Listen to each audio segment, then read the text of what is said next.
Day 2 of the 2022 Absa Cape Epic is the first marathon stage of the race. Hosted once again as the prologue was the day before by Laurensford Wine Estate, hot temperatures were predicted. One of South Africa's oldest wine farms, dating back to 1700, it is the home to vineyards, orchards and spectacular mountain biking trails. As the host of the prologue on stage 1, Laurensford was also home for the night of the race village, providing a rare transfer-free transition between the first and second days of the event. The prologue had provided a fittingly dramatic opening to the race. In the women's competition, the three-time winner Ariane Luthi and the inaugural Absa African jersey winner Amy Wakefield had teamed up as Team Simtech ZA. Together they managed the third best time of the day. The all-South African combination from Faces Rolo were 45 seconds faster than the Swiss South African team. Candice Lill and Mariska Strauss excelled on their home trails, setting a time which looked tough to beat. However, they were up against one of the world's best multidisciplinary cyclists. Pauline Ferrand-Prévot absolutely blitzed the prologue course. The French rider, who has held marathon, cross-country, cyclocross and road world titles, was in imperious form. She led Robin de Groot through the 24-kilometer route in a stunning 1 hour, 9 minutes and 5 seconds. This ensured that the BMC MTB racing team took the stage honours, and along with it the first CM.com Orange Leaders jerseys of the 2022 Absa Cape Epic. Thus, Ferrand-Prévot and de Groot's advantage over Lill and Strauss, who hold the red Absa African jerseys, was 42 seconds going into stage 1. Simtech ZA were third, just 4 seconds ahead of 91 Songo Specialized in fourth.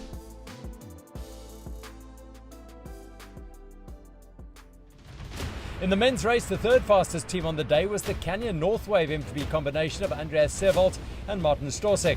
The reigning marathon world champion, resplendent in his rainbow jersey, and his Czech partner were happy to limit their losses to the cross-country speedsters. The Absa Cape Epic Prologue is famous for delivering surprise results. In 2022, the Speed Company racing team put their names forth as dark horses for the overall title. Georg Egger and Lukas Baum upset a number of favourites and raced to the second fastest time on the stage. The German combination were only beaten by the team with number 1 on their bike boards.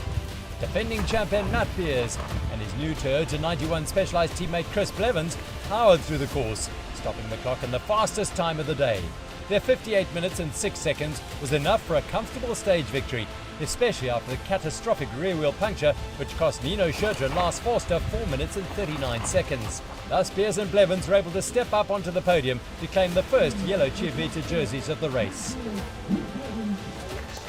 Toyota 91 Specialized advantage over Canyon Northwave in third was 1 minute and 6 seconds. Schurter and Forster's teammates Andriy Frischknecht and Yuri Ragnoli were fourth fastest on the day. The Ibuka Type Dev combination of Peter de Toy and Marco Hubert were the best placed all-African team. They would start stage 1 in the red Absa African jerseys, while the Exara jersey competition was led by Tlhaellisani Ndebele and Tlotlo Selala of Exara Academy 1. The scene was set for a thrilling stage 1, and the terrain was perfectly poised to provide a grueling battleground. 92 kilometers with a staggering 2,850 meters of climbing were on the cards, starting with the King's Climb, followed by stinging vineyard kickers and the brutal grind back into Laurensford by the saddle. The final 40 kilometers were anything but downhill. More sense in the vast Laurensford estate provided a tricky second half of the stage, before the lower kilometers of the Laurensford Ultimate led the teams home after a massive marathon stage. In the start chute, the men were nervously awaiting the starters' orders. Mass starts always add a slightly frenetic dynamic to the opening kilometers, and it pays to remain calm before the storm. The men in yellow were content, but Scott Stram's Nino Schurter was intent on putting the previous day's misfortune behind him. Yeah, for sure wasn't the start we were hoping for at the prologue, but that's racing. It's still 7 days of racing. Mostly the first two stages are quite fast, so let's see how it's today, but it's for sure a stage that suits us quite well. With 4 minutes and 39 seconds to make up on the race leaders, Schurter and Lars Forster would have their work cut out for them on stage 1. But they set out like a team on a mission. Their job of staying up near the front of the field was made easier by climbing from the gun. The route, along with a high pace at the front of the race, soon whittled down the lead group. Only the very strongest teams would be contesting for Stage 1 honours. Though too early in the race to be the Queen stage, it could, upon reflection, prove a pivotal day. In the women's race, the mood was one of nervous expectation. The riders knew the scope of the challenge ahead, but recognised that it presented opportunities to reshape the general classification in their favour. No, we're super excited for the guys. They did an amazing performance. Obviously, Haley and I think came a little bit short from our goal, but we were steady. We feel like we didn't burn any matches, so we're looking forward to the longer stages because that's really where the race begins. The women in orange knew they would be in for an epic battle. Yeah, I think it will be a tough one, and we had a good race yesterday, so yeah, we will see how the legs are today, but at least we had a good sleep, and yeah, we just will see how it's going the first kilometers, and we will see what we can do. They would not be the only team to cautiously feel out their legs and see what they could do. The opening kilometres provided little room for a relaxed warm-up, however, with climbing right from the off. Soon the women in red, Candice Lill and Mariska Strauss, were driving up the pace and thinning out the lead CM.com women's group. The King's Climb was the first of the day's plethora of climbs. It stretched high above the urban sprawl of Somerset West into the pristine Helderberg Nature Reserve. Canyon Northwave's Andreas Seerwald and Martin Stosek were soon marshalling the pace. The pair had proven to be formidable climbers in the 2021 race and were soaring up the steepest gradients again on 2022 Stage 1. Early strength was not a guarantee of a good day, however. The trail still had many a twist in its tail, and some fun to dispense too on the Helderberg Trail's single-track descent. From the summit of King's Climb, the single-track king, Nino Schurter, came to the fore. The Scots Ram star delivered a showcase of his vast array of technical skills, flowing and floating through the twisting trails. On the undulating trails through the famed Stellenbosch wine region, the group came back together. Along with Scots Ram and the men in yellow, Toyota 91 Specialized, were Canyon Northwave, Buff Megamo, Speed Company Racing, the two Willia Pirelli teams, Bulls, Santa Cruz and Scott Calabandida. Then disaster struck. Both Nino Schurter and Georg Egger punctured at the same moment. While Speed Company Racing got underway after bombing Egger's tyre, Scots Ram were less fortunate. Schurter was in the process of putting a tube into his rear wheel when the Scots Ram Duet team arrived on the scene. André Frischneck whipped out his rear wheel to replace Schurter's, but the puncture still cost him the best part of 7 minutes. He was not the only one whose luck had failed. Matt Beers was battling. He had been vomiting and struggling to hold down food. There can be no worse place than the saddle to run flat, or to launch the second madcap chase in as many days. Having chased to catch up, the Speed Company Racing team were the first to be forced off their bikes to push. Ahead, Matt Beers forged valiantly on. But the question loomed, was the South African marathon champion riding himself into a hole he didn't have the energy to dig himself out of? When Canyon Northwave and Buff Megamo upped their pace, Beers, along with the Santa Cruz team, were powerless to resist. Andreas Seerwald and Martin Stosek gradually edged away, while Jose Diaz and Hans Becking gritted their teeth and followed as best they could.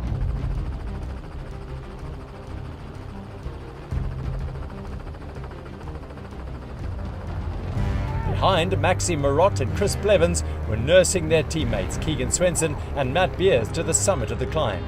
On paper, easier kilometres were to come. Further back, the Willia Pirelli team of Fabian Ravensteiner and Wout Allemann led a tattered group to the top of the climb. The second half of the stage would be a battle of pure survival rather than a race to the finish. Except for Nino Schurter. He was on a charge to regain time and would drive Lars Forster relentlessly on. In the CM.com women's race, the early pace setters Faces Roller continued to drag a select group of teams clear on King's Climb. Present in the group were 91 Songo Specialized, BMC MTB Racing and Private Client Holdings. Team Simtech ZA were riding their own pace. Ariane Luthi and Amy Wakefield had decided to conserve energy for the saddle climb later in the day. They would spend much of the next hour yo-yoing to and off the lead group as the Absa African jersey wearers Lil and Strauss set a variable tempo. The on and off pace, along with the steep gradient, took its toll on Robin de Groot. Having helped Pauline Ferrand-Prévot in the opening stage, the South African had dug deep the day before. She was soon paying the price on stage 1, but was too resolute to let the group go without a fight. The same was true for Marie Rabi and Hayley Perrine.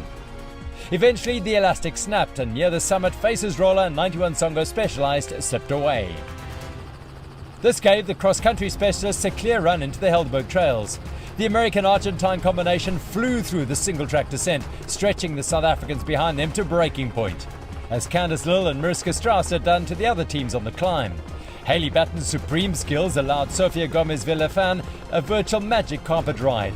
With the short course world champions setting the lines, all the double Argentine champion had to do was to follow and stay off the brakes. The shots she had taken climbing made it impossible and probably downright dangerous for Robin de Groot to attempt to match their descending speed. Batten's technical prowess was such that Lill and Strauss were well off her and Gomez-Villafan's wheels by the foot of the Helderberg Trails descent. This gave them the embryo of an advantage, which they incubated over the coming kilometres, gradually growing it to a sizable margin. The 91 Songo Specialized team flew through the spectacular Waterford winery, not pausing to take in the magnificent architecture or the cheers of the gathered crowd. It seemed they were on course for a dominant victory. A quick pause at the day's second water point refueled the leaders for the next challenge, the day's most significant climb, the saddle. Candice Lill and Mariska Strauss were composed in pursuit, knowing that the climb to come would present ample opportunity to reel in the leaders should Faces Roller prove powerful enough.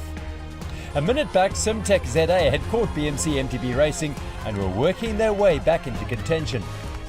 On the climb to the saddle, the leaders were forced off their bikes. The gradient was such that everyone walked, yet some did so for shorter than others and made up rather than lost time. Sofia Gomez-Villafan and Hayley Batten were among the latter.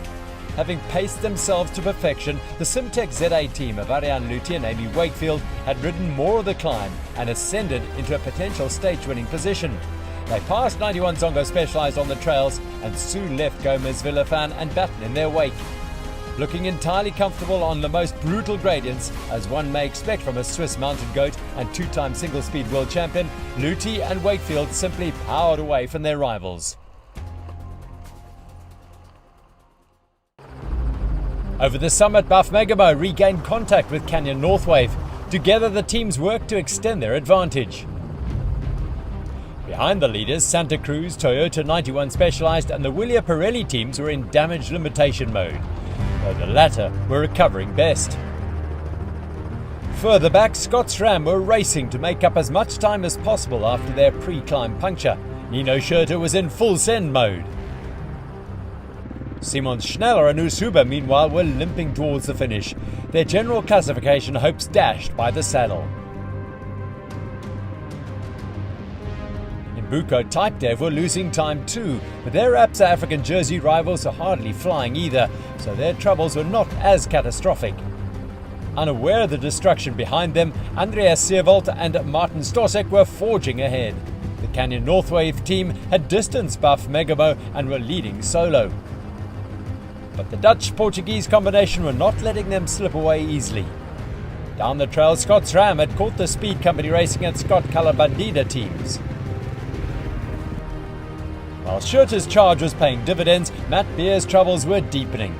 Even helping hands from his partner Plevens were not aiding him in maintaining momentum. He would have been highly envious of the easy pace of Seerwald and Stosek. The Canyon Northwave team powered through the final kilometres and raced to a commanding stage victory. There can be no doubt after that performance they are the new favourites for the Absa Cape Epic title. But as the race thus far has proved, one day's winners can quickly become the next day's losers. Jose Diaz and Hans Becking crossed the line in second, but were a distant 3 minutes and 23 seconds behind the stage winners. 1 minute and 26 seconds later, Fabian Rabensteiner and Wout Alleman completed the podium for Willia Pirelli.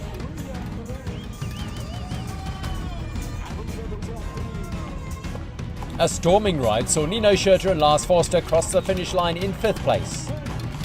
An exhausted and drained looking Matt Beers rolled into Lawrenceford in 12th on the day. It will take a Herculean effort to turn the negative momentum positive for the Toyota 91 Specialized team on stage 2. Especially as Canyon Northwave MTB now hold all the cards. Andreas Seewald and Martin Stosek's winning time was 3 hours 58 minutes and 23 seconds. The story of the day was behind the podium places, however, where Nino Schurter and Lars Forster's fight back and Matt Beers and Chris Blevins' hemorrhaging of time drew attention. Scott SRAM limited their losses to 5 minutes and 12 seconds, while Toyota 91 Specialized conceded 9 minutes and 21 seconds. This means that Canyon Northwave now lead the 2022 Absa Cape Epic over Buff Megamo by 5 minutes and 4 seconds. Santa Cruz are 3rd, Toyota 91 Specialized 7th, and Scott SRAM 8th. Insect Science's Keegan Bontekoning and Arno de Troy moved into the top 10, claiming the Absa African jerseys in the process. To take the lead was basically only I decided to make a move at the close to the end of the long climb to have it nice in the downhill and bite a bit less dust. And then we did not would not say we did pushed at the limit then all the time, but just a nice good pace and try to don't waste our energy but ride smart and fast. And when it was maybe 20k to go, I think we knew now we push through, and if we don't crash, we have it. Yeah, I mean, I knew it was going to be tough from the get-go, and it was. I felt all right. It wasn't fantastic. I could feel something wasn't right with my body, and yeah, just slowly my stomach just started to knot up, and I was just vomiting every gel I put in. It was just coming out, and didn't really. There's not much you can do at that point. Just try to soldier on as much as I could, but yeah, I'm extremely disappointed, and I feel like I've let down SA and the team, so I need to get my shit together and start harden up, put some cement in my breakfast for the rest of the epic. Yeah, we actually had a good start. We had the front from the beginning, felt really strong, made a hard race from the beginning. And then unfortunately, just before the big climb, when we had actually big plans for this climb, I had just again a flat tire in the back with a huge cut in the tire, somewhere in the grass. Probably was a bit of glass or I don't know, something really sharp. The cut that long. So we couldn't fix it with a plug, so we had to take it off, put a tube in. Luckily then Andre came, we changed reel, but yeah, we lost again a lot of time. And then 2 days in a row, such bad luck. It's also mentally not easy. It's hard to push then, to be able to push hard again. But yeah, that's racing. Over the Saddle Summit, the Simtech ZA team had ridden themselves into a commanding position in the CM.com women's race. Ariane Luthi and Amy Wakefield appeared to have the contest under control as they paced their efforts through the remote northern reaches of Lawrenceford Estate. Sadly, their smooth run to the finish was interrupted by a rear wheel puncture for Luthi. Having a pinch flat, the hole in the Swiss rider's sidewall was near her wheel's rim. As such, it was difficult to plug effectively. Though she and Wakefield managed to reinflate the wheel, it continued to lose air over the next 5 kilometers, forcing the Simtech team to stop repeatedly to reinflate it. By the time they reached the tech zone at the 74-kilometer mark, they had no choice but to stop for a replacement wheel. But the wheel change cost them further time and the lead on the trail. One moment of misfortune, it cost them 3 minutes and a stage win. Simtech's loss was 91 Songo Specialized gain. Having recovered somewhat from the exertions of the saddle climb, Sofia Gomez-Villafan and Hayley Batten found themselves back in the lead. The pair rode the final 18 kilometers at a consistently high but safe pace, racing intelligently after a long day on the bike. Winning this stage, but also conserving energy for the days to come, was an unexpected bonus after a dramatic day on the trails.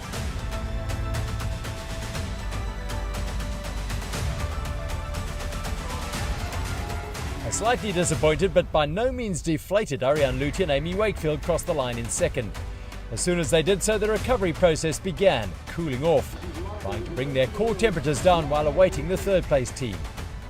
The podium places were completed by Candice Lill and Mariska Strauss, the Faces roller team conceding the best part of 4 minutes to the day's victors.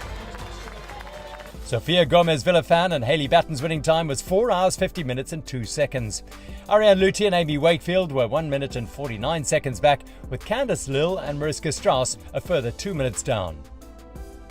On the CM.com Women's General Classification standings, after 2 days of racing, 91 Songo Specialized now lead the battle for orange by 1 minute and 45 seconds over Simtech ZA. Faces Roller are third at 2 minutes and 53 seconds, but hold a 20-minute advantage in the ABSA African Jersey race. Yeah, oh my gosh. I mean, I think we knew that there were going to be some really strong women's teams in this year's event, and even on the first climb, like, the pace was hot, and all the way to the top we had to fight for that single track, and then from then on it was like full on, and we didn't even, they came out of nowhere on that steep climb, and we were like, okay, it's game. Like, we have no idea who's going to win at this point, and yeah, like, you're strong, you've trained, but really you just have to keep it together mentally and find the strengths of your teammate and really communicate well, fuel well, because you just have to get yourself to the line as fast as possible. We obviously motivate each other during the stage. I was just saying, you're doing super well. For majority of the first half, I would say we were lying in third, and we did well. And like I said to Pauline, I mean, the riders here have been preparing since December for Epic, and unfortunately there is nowhere to hide. It's a grueling course, and I think it was still a good performance. In the age group race, Christoph Sauser and Carl Platt were chasing blue on stage 1. They had finished second to Mirko Pirazzoli and Miguel Martinez on the opening stage. Bart Brenchens and Abra Azevedo were already in purple. Manny Heymans and Genevieve Weber starting the day in green. With so much firepower in attendance, it was no surprise that the NTT Masters, Grandmasters and Mixed category races were firecrackers on stage 1, especially with the Songo 91 Epic Legends driving the A-batch pace. The top Exaro jersey teams were also in attendance in the group. After a fiercely contested prologue, there were a number of teams in contention for stage victory on day 2, including the Exaro Academy 2 team of William Majapolo and Kenneth Chukuru. Nobody could match the day's top NTT Masters team, however. The Songo 91 Epic Legends were the first A-batch riders to cross the line, reeling in and defeating a number of UCI men's teams in the process.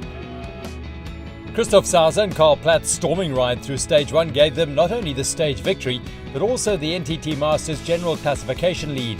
The Songo 91 Epic Legends going to stage 2 with an 11-minute advantage on Fit to Bike Natural Berry. In the Grandmasters race, Bart Brenchens and Abra Azevedo added to their overall buffer, increasing it to 25 minutes over the Scott SRAM Old Dudes. Costa Ricans Heina Mora and Natalia Navarro fought their way into the mixed category lead, claiming the green jerseys of Manny Heymans and Genevieve Weber. 91 Songo Specialized 2s Zola Ngakeni and Nhlanhla Nonkasa worked their way into the Exaro jersey competition lead. The men from Stellenbosch hold a slender 22-second advantage over Exaro Academy 1's Hlala Lisani Ndebele and Tlotlo Selala. Stage 2 is the first transition stage of the race. It takes teams from Lawrenceford in the Helderberg Basin to Elandskloof. 123 kilometers separates the start from the day's finish, and 2,350 meters of climbing. After a relatively benign first 20 kilometers, the portage up the old Kantu Pass Oxwagon Trail was served to split the field. Back on their bikes in the Alpine Elgin Valley, single tracks and orchard roads traverse familiar terrain to the Absa Cape Epic Old Hands.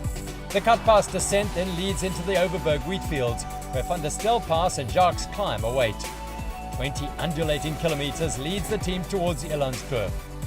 Nestled in a nook of the Sonderend Mountains near Greyton, the race village is the second of the 2022 race and home for 3 nights.